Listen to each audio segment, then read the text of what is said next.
Patuloy na nagbibigay serbisyo, pag-asa at saya. GMA Regional TV, kapuso ng bawat Pilipino.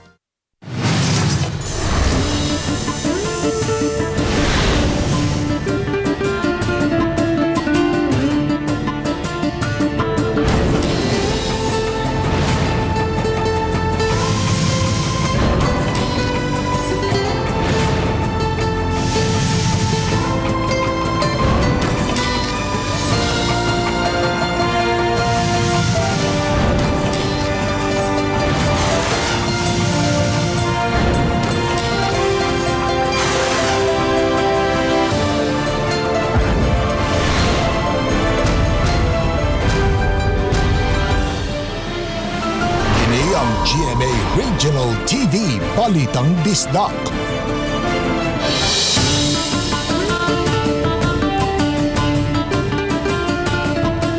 Mayong hapon na kining inyong GMA Regional TV, Balitang Bisdak. Ang bugtong kasaligan, kasandigan o kanangpan sa mga Bisaya. Ako si Bobby Dalsaro. Nga magatod sa labing dagku'ng mga nagunang balita nga mahinungdanon sa Central o Eastern Visayas. Ako si Alan Domingo. Ako si Cecil Kibod Castro, live sa GMA Complex sa Dakbayan sa Cebu.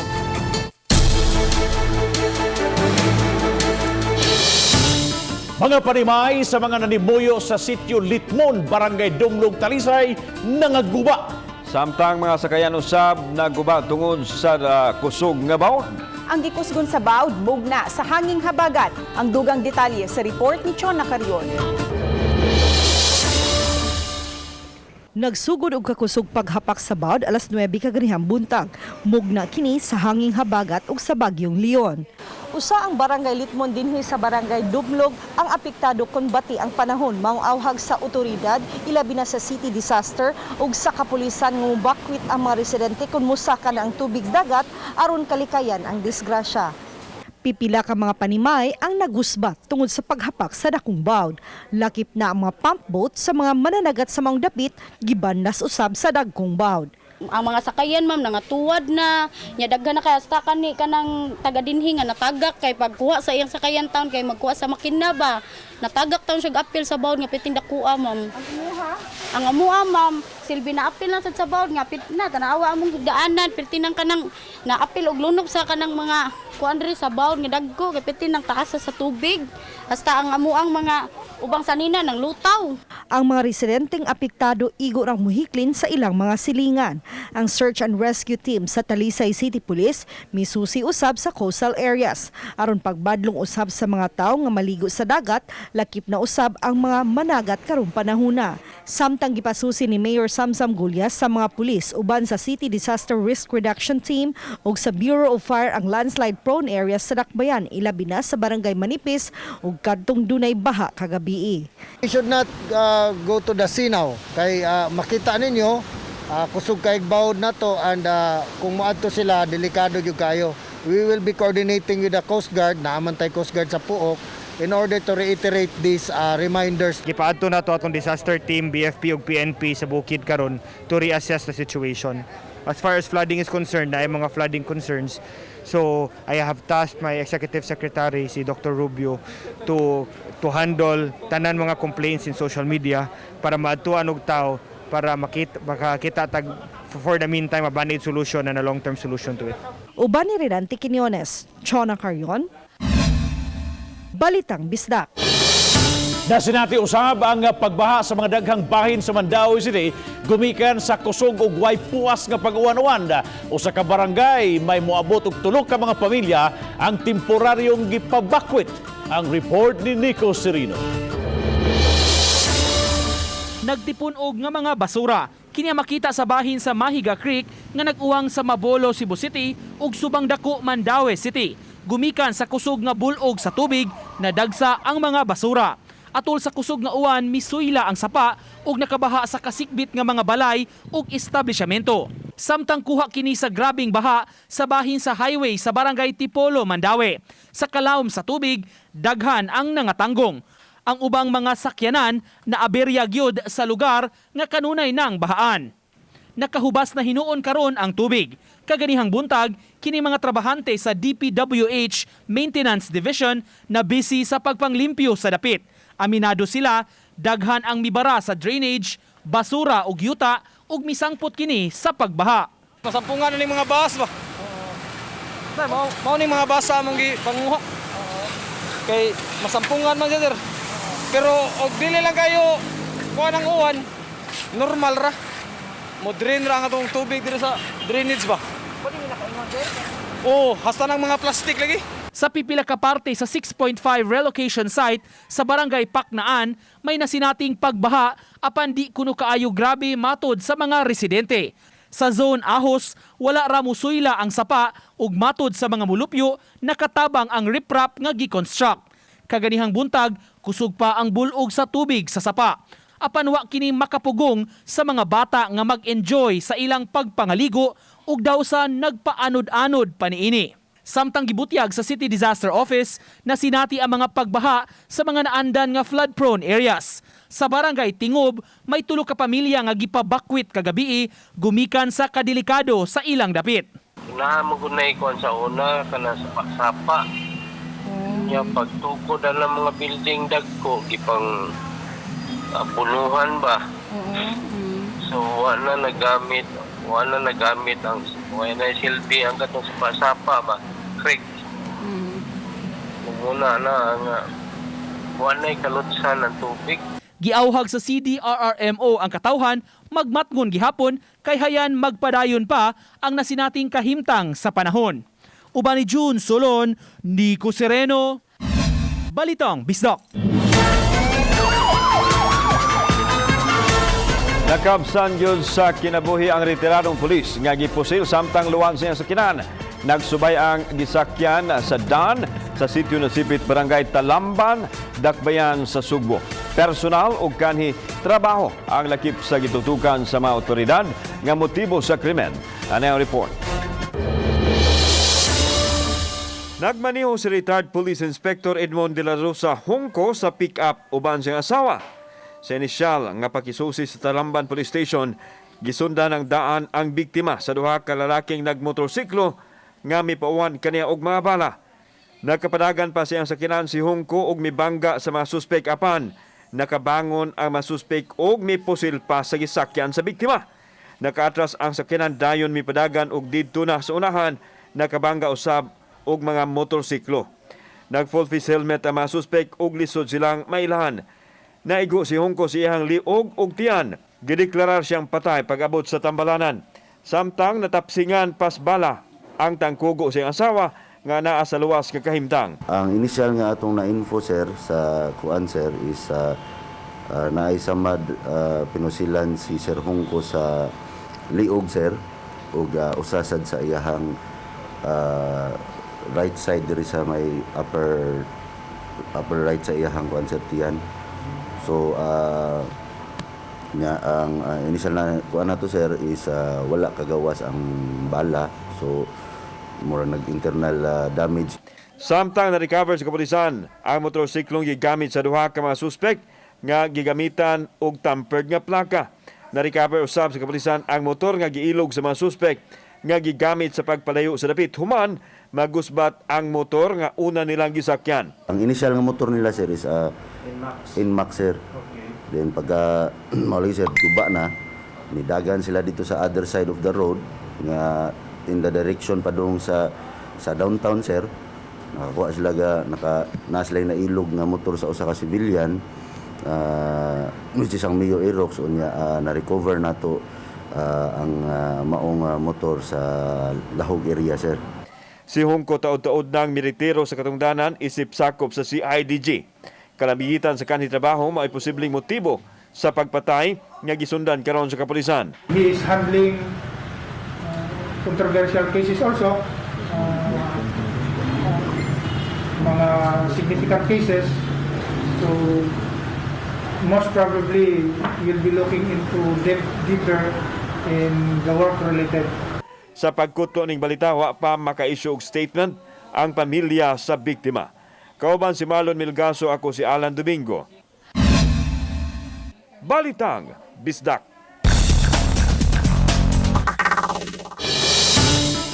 makasulbad sa suliran sa pagbaha drainage project sa barangay Maribago, Dakbayan sa Lapu-Lapu mao'y gibasol sa mga mulupyo ug sa mga opisyal sa barangay nga mo'y hinungdan nga misamot ang pagbaha. Siluan Mirondina sa report.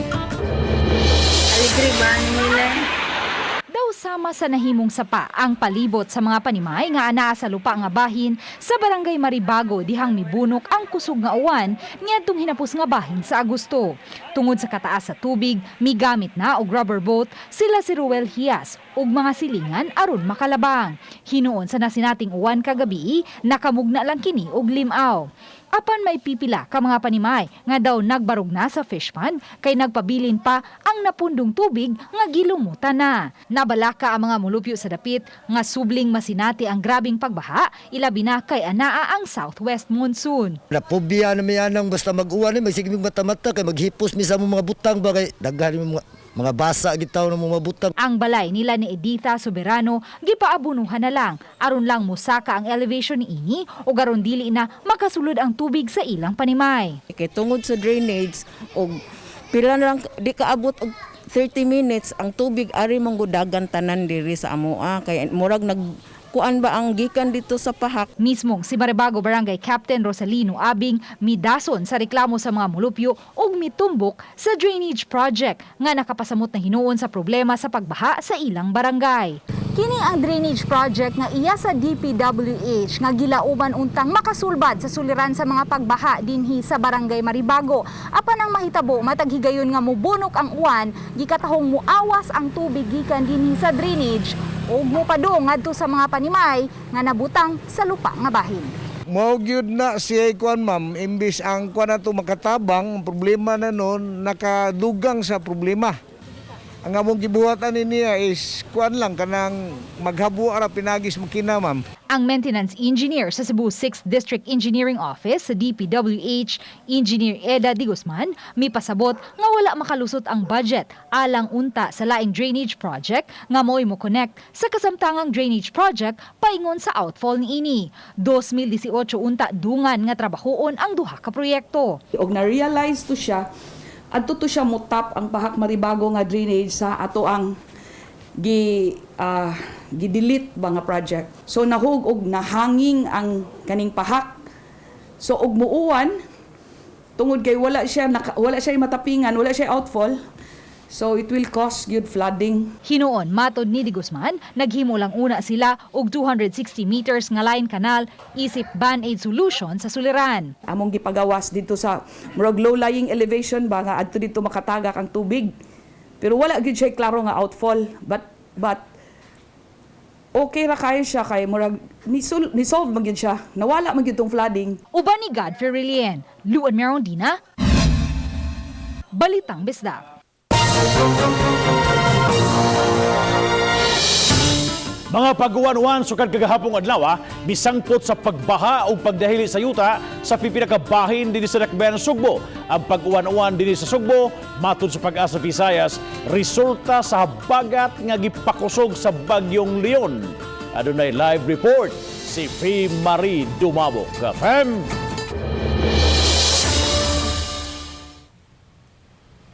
Bab, ang buhatan sa Pag-asa ang mitala og 43.6 mm rainfall measurement kon 218,000 barrels sa tubig nga nasa nating pag-ulan sukad kagahapon hangtod alas 11 kaganihang buntag. Mato ni Engineer Alfredo Kiblat, ang chief sa Pag-asa Visayas, nga tibuok Kabisayan na nakasinati sa hinay ngadto sa makusog nga pag-ulan kagahapon hangtod na kaganihang buntag. Resulta kini sa gipakusgan nga southwest monsoon o habagat nga nagdala sa mga pag-uwan-uwan ug pagkusukuso sa kusog nga hangin nga mas mikusog tungod ni Tropical Storm Leon. Ang Pag-asa mitala karon sa kinatibuk ang 70 mm rainfall measurement, below normal pa kini itandi sa 192 mm nga average rainfall measurement alang sa tibuok Setyembre.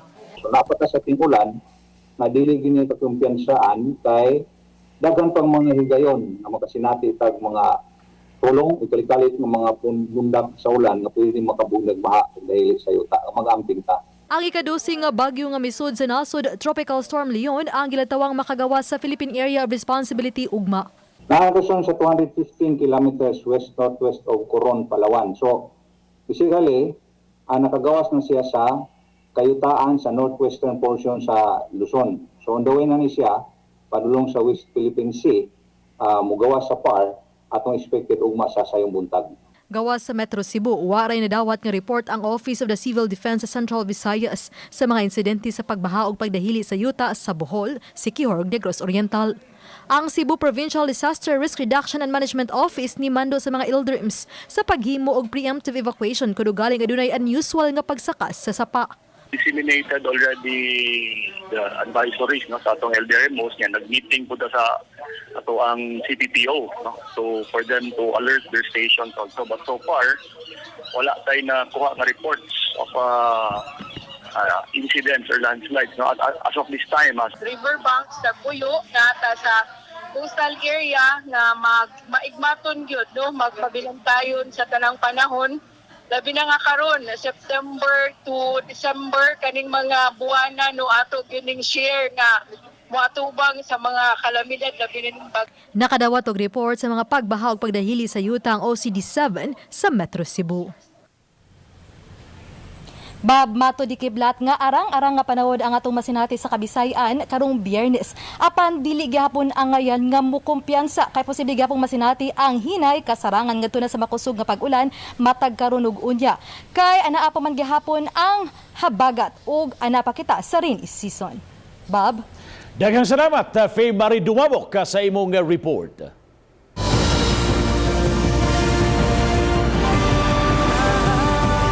Kini ang GMA Regional TV Balitang Bisdak.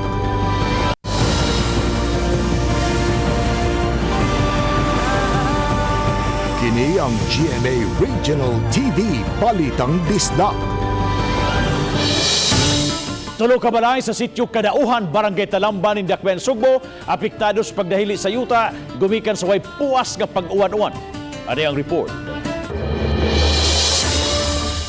Napuno na sa yuta ang sulod sa Pinoyanan ni Corazon Jaime, human mahitabo ang pagdahili sa yuta kagabi. Kini ang sitwasyon sa balay nga natabunan sa landslide pasado alas 10 kagabi. Matod pa sa tagyani niya si Corazon Jaime nga diri sila natulog kagabi. Unsay nahitabo gyud Mother Corazon? Pagkatug na mo diri nagsige mag-uwan-uwan niya pagkuan nahagsa ng bato nga dako. Nya mao tong pagkuan gipanguan na mo ang mga bata gipaguwa. Pagpagawas na mo mga pila ka kuan ni Ania din sa natagak din ning mga yuta. Kung nahitabo nga nangatulog na ang pamilyang Jaime, siguradong na ay madisgrasya ni atong tungura. Kasamtangan sila may pasilong sa ilang silingan. Gawa sa balay ni Corazon, apektado usab ang mga balay sa ilang tapad. Mangayo lang ang tamig tabang ba kay pareha karon naa mi silingan nga maayo pun tawo nya di man mi kahibaw og kanus armi kutob diha. Samtang makuya usab ang mga balay nga nahimutang sa ibabaw nga bahin. Gani makita kining istruktura nga nagtungtong sa yuta diin nagsukad ang landslide nga bitabon sa balay sa ubos. Gisusi na sa dakbayan ang insidente. Because wala klaro nga drainage system, delikado gyapon maligro gyapon nga mabigay. So there has ang ilang atong intervention dire dapat i-retain ang cornerstone na to ang retaining wall provided nga doon na nagiklaro nga drainage system dire sa babaw nga part. Kauban si Marlon Melgaso, ako si Alan Domingo. Balitang Bisdak.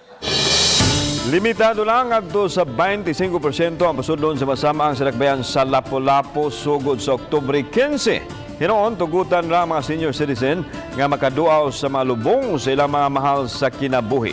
Siluan meron din sa report.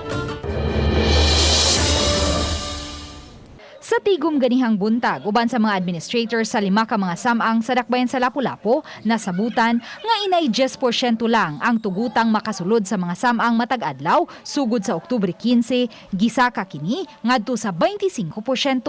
Himuong basihan sa schedule sa pagbisita ang apelyido sa mga minatay sa matag samang. Pangita itong paagi sa pinagi sa telebisyon, sa radio, sa social media, sa mga tarpaulin, so kini ato mga trumpa. Pagbaybaw, ngadto sa ilang tagstagsa ka simbahan, pagbaybaw sa scheduling sa maong pagbisit, Gipasabot ni Mayor Jonard Ahongchan nga nahukman sa lokal nga hagamhanan nga siraduhan ang mga samang sugod Oktubre 31 hangtod sa Nobyembre 3. Tugutan ang mga pagbisita sa mga samang sugod sa Oktubre 15 hangtod sa Oktubre 30 ug sa Nobyembre 4 hangtod sa Nobyembre 15. Higpit nga idili ang pagdala og mga ilimnon ug pagkaon sulod sa mga samang. Limitado lang usab sa tagduha ka oras ang pagbisita. Bukas ang mga samang sa alas 6 sa buntag hangtod na sa alas 6 sa gabi. Didan ang mga nanag-edad og 21 anyos paubos nga makasulod sa mga samang apan tugutan ang mga senior citizens nga makaduaw sa mga lubnganan sa ilang mga mahal sa kinabuhi. Senior citizen is allowed to visit. Bisita ra gyud sa sementeryo. That's intended para ra gyud sa sementeryo. After that, di siya pwede nga mugo sa mall, mugo sa shopping, di pwede. That's intended sa sementeryo ra gyud. Uban ni Godfrey Lien, Blue and Marondina, Balitang Bisdak. Nang hire karon og mga contact tracers ang DILG aron mas himusgan pa ang kampanya kontra sa COVID-19. Gilaumag moabag kini sa mga contact tracers nga nabansay na sa mga local government units. Ang report ni Nico Sereno. Subay sa mando sa ilang uluhang buhatan ang mga DILG offices sa mga syudad ug probinsya nang hire karon og contact tracers. Gipundohan kini sa bag-ong napirmahan nga bayanihan to law. Ang mga ma-hire mapaubos sa contract of service sulod sa 4 ka buwan. Magbaton sa salary grade 9 o binuwan nga sweldo nga 18,784 pesos. Sa Mandaue City, moabot sa 300 ka mga contact tracers ang i-hire. Dili hinuon required apan kun mahimo criminology graduate o baka dunay medical background ang aplikante. Preferably taga Mandaue jud, especially that the job includes mga investigation or rather kanang research may ngana, so mas makaswito sa lugar, mas maayo. Giauhag ang mga gustong manarbaho isip contact tracers mupadala sa ilang application online o sa mga DILG offices nga ilang gusto nga trabahuan. Daghan siya og igo, no? This is to support nga maka-open na tabalag sa atong economy. Yeah, despite sa atong mga nakita nga ni lower na siya, but still di ta kinahanglan mo kumpiyansa mo na kinahanglan ginato i-strengthen ang pag-contact trace para this time maka-ensure na ta nga makuan gyud ang problema. Kahinumduman, ang Mandaue City dunay na-hire nga mga contact tracers subay sa subsub nga kampanya kontra COVID-19. Nagtrabaho na sab sila sa pagpakig-alayon sa kapulisan ug kabarangayan. Apan giklaro sa DILG, ang ilang ma-hire mo complement sa LGU-based nga mga tracers. Gibutyag sa DILG Mandaue Director Kenneth Kilat, bukasab ang ilang buhatan pagkonsidera nga i-absorb ang mga city tracers ngadto sa ilang ahensya. Apan dili hinuntanan ang maakomodar niini. The existing contact tracers already are experienced one. So dili na ta mag-training. So naay masod again, we will skip the training kung the city will permit or agree with us. Uban ni June Solon, Nico Sereno, Balitang Bisdak.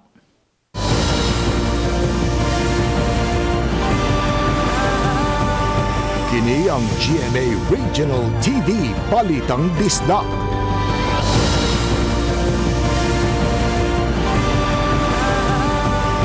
Kini ang GMA Regional TV Balitang Bisdak. Nakasinatin dakban sa Sugbo o mga pagbaha nga nakaepekto sa mga lumulupyo sa sitio Tambisan, Barangay Tisa ning Dakbayan sa Sugbo. Ano ang report? Kini ang hitsura sa nahugnong balay sa magtiayong senior citizen gumikan sa kusog nga bulog sa baha. Luwas sa inoon ang mga tiguang nga tagiya sa balay nga gidala na sa luwas gidapit. Suma sa mga mulupyo nga lapas taw ang giladmon sa baha kagabi tungod sa way puas ka uwan. Gani aduna pay mga paril nga nahugno sa baha. Misulod sa kabadayan ang tubig nga nakadanyo sa mga butang sama ni Cecil Cabarobias. Matod sa mga mulupyo nga matag tuig magkalawom gyud ang tubig nga ilang nasinati. Mangayo tami kanang bisag gamay lang nga kuan ba kanang singa ni kanang tabang nga at least makuan ni among kuan panimalay. Guba gid kaya to. Guba jud sin guba. Gisusi na sa Pangulo sa CDRRMC Ramil Ayuman uban ang kanhi kapitan sa Tisa ug karon City Councilor Philip Sapra ang dapit. Mihubas na apan inigbundak sa uwan dali usab musaka ang tubig. Suma sa disaster officer nga posibleng hinungdan sa problema ang site development nga nagpalibot sa dapit. Mo ni pinaka worst na hitabo ron sa sitio Tambisan with 8 feet ang gitas-on sa ilang drainage, so lapas gyud kayo. So mo nang nakikoordinate sa mga barangay officials, and we want to revisit sa mga drainage plan aning mga ongoing construction from the highland nga mga establishment. Doon na existing drainage apan maglisod na sa maintenance ang mga opisyal kay gipatungan naman kini og mga istruktura busa di na makuha ang mga nakaali sa agyanan sa tubig. Nanawagan ko, although I am part of the city government, but yes, we have to be serious on this. We really have to address this problem once and for all. Kay daghan kaayong residente town ang napiktuhan. Gipangitaan na og malungtaron nga solusyon ang problema. Kauban si Marlon Milgaso, ako si Alan Domingo. Balitang Bisdak. Nasinati karon ang dili maayong panahon dito sa Bohol gumikan sa Tropical Storm Leon. Nagpabiling madagumon ang dakong bahin sa maong probinsya. Apan kagabi hangtod karong buntag bundak sab ang hinay hangtod sa kasarangan nga pag-uwan. Nakasinati sab ang mamulupyo sa dapit og hinay hangtod kusog-kusog nga hangin og igo-igo nga gidak-on sa mga bawod. Midagsa ang daghang mga tao sa Centennial Road sa Barangay Alegria, lungsod sa Cordova, mga manindahay gibalhin na sa may seaside sa Barangay Alegria ug gidili na ang dine-in. Siluan Mirundina sa report. Sapo sa pipila ka mga netizen sa milabayng weekend, nabida ang Centennial Road nga mo'y usa sa gidagsaan sa daghang mga tao nga both mo relax ug mukaon, mapataga Cordova man o Lapu-Lapu.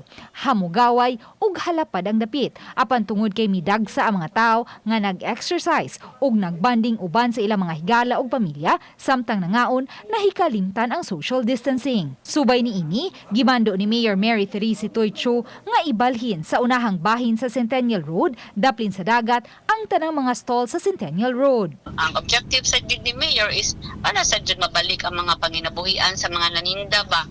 And then transfer lang siya dito para ma-regulate siya og tarong unya ma-open gihapon ang daan but wala na siya dine-in. Sa pagbisita sa RTV Balitang Bisdak kanihang buntag, nahawa na ang Centennial Road. May pipila na lang ka mga stalls ang wa pa nabalhin. Samtang sa may seaside at bang sa Centennial Road, nagsugod na pagpahimutang sa ilang mga tents o cart ang mga manindahay nga girelocate.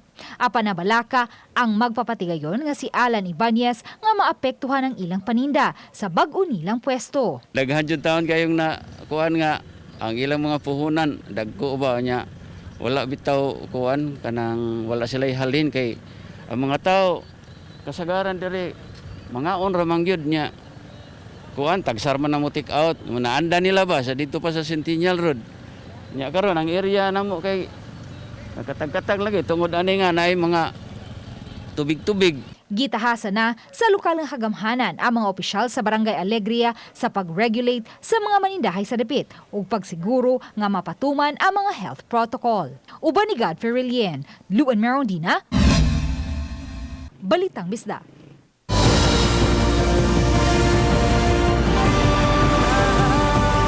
Kini ang GMA Regional TV Balitang Bisdak.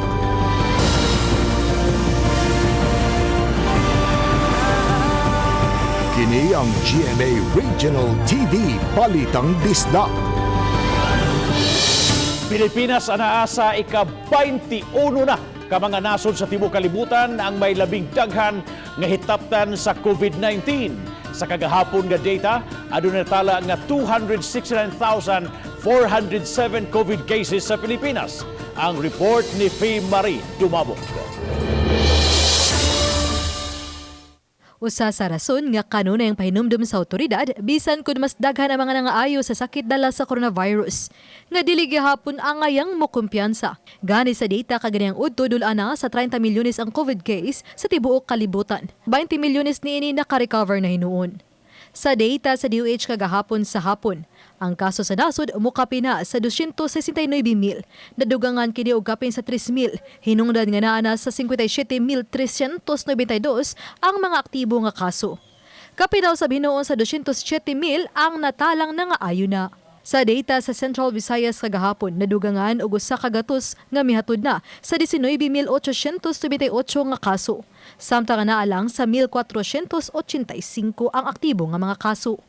Nadugangan man usab ang kaso sa probinsya sa Cebu, hinungdan nga naa na sa 5,111 ang kaso. Apan 500,802 lang niini ang aktibong kaso. 121 na lang usab ang aktibo nga kaso sa Bohol, 29 sa Negros Oriental, ug 0 active case ang lalawigan sa Siquijor. Ang syudad sa Cebu na minusan pa og 40 ka mga aktibong kaso kagahapon, hinungdan nga 316 na lang. 247 na lang usab ang aktibo nga kaso sa Mandaue City ug 190 sa Lapu-Lapu City. Sa Eastern Visayas, 668 na lang usab ang aktibo nga kaso gikan sa Katibukan nga 3,885. Ako si Family Dumabok. Balitang Bisdak. Sa siningang lalawigan sa Negros Oriental, nagpadayon karon ang monitoring sa mga kaso sa COVID-19. Human, nagpositibo ang usa ka health worker nga taga Canlaon City. Giubo ang health worker nga nadestino sa quarantine facility sa Canlaon City, LGU. Mao gipaubos dayon siya sa swab test.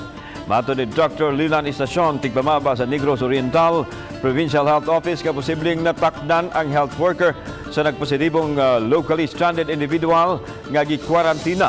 Nagpahigayon na og contact tracing ang Provincial Health Office sa mga nahimamat sa nagpositibo nga health worker. Siya ang ika-5 nga health worker sa Negros Oriental nga natakdan samtang gahimo silang trabaho.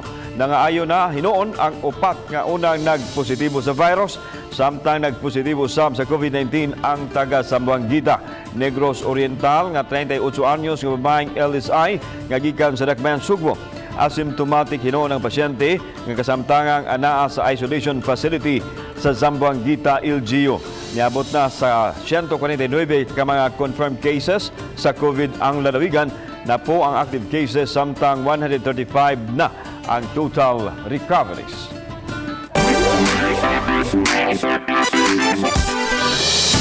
Ning pandemya, daghan usab ang nahatag nga kaayuhan sa kadaghanan nga giisip sa uban nga dream come true. Ato kining sayran pinaagi sa report ni Femery Dumabo. The longest journey begins with a single step from you and me. Raise your flag. Gamit ang laya nga mga dahon ug sa mga dahon nga naalang silang umahan.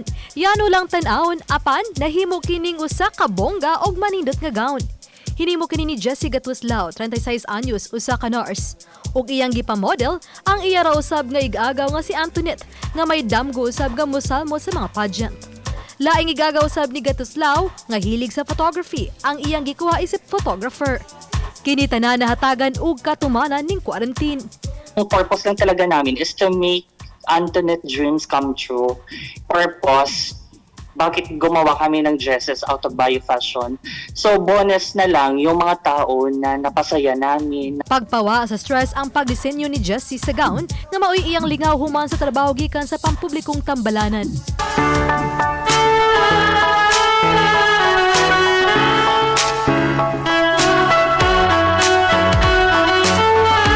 So hindi pwede makabili ng mga tela, mga gamit na pangkasuotan kung gagawa kami.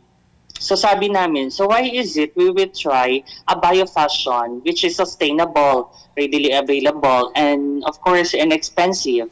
Susama usab ang gihimo sa manag-agaw nga taga Inabangas sa Bohol. Hilig na ni Raymark Memorasyon ang pagdisenyo og pagpanahi og fashionable wear sukad pa sa iyang pagkabata. Migamit usab siya og mga dahon, mga recyclable nga butang sama sa tinabas gikan sa mga tela sa tinahi niyang mga stylish wear. O gani bisan na ang mga niugana nga hugaw sa baka. Siya raw usab ang nagmodel samtang iyang magigagaw ang nagpuli-puli sa pagkuha niya og hulagway. Gani doon si buhis-buhay nga pictorial pa nga gihimo ibabaw sa punuan sa lubi. Pa-overwhelm kayo ma'am sa mga message nila nang gipaabot nila sa ako maka-proud, maka-inspired ka og laing tao, especially this time na pandemic.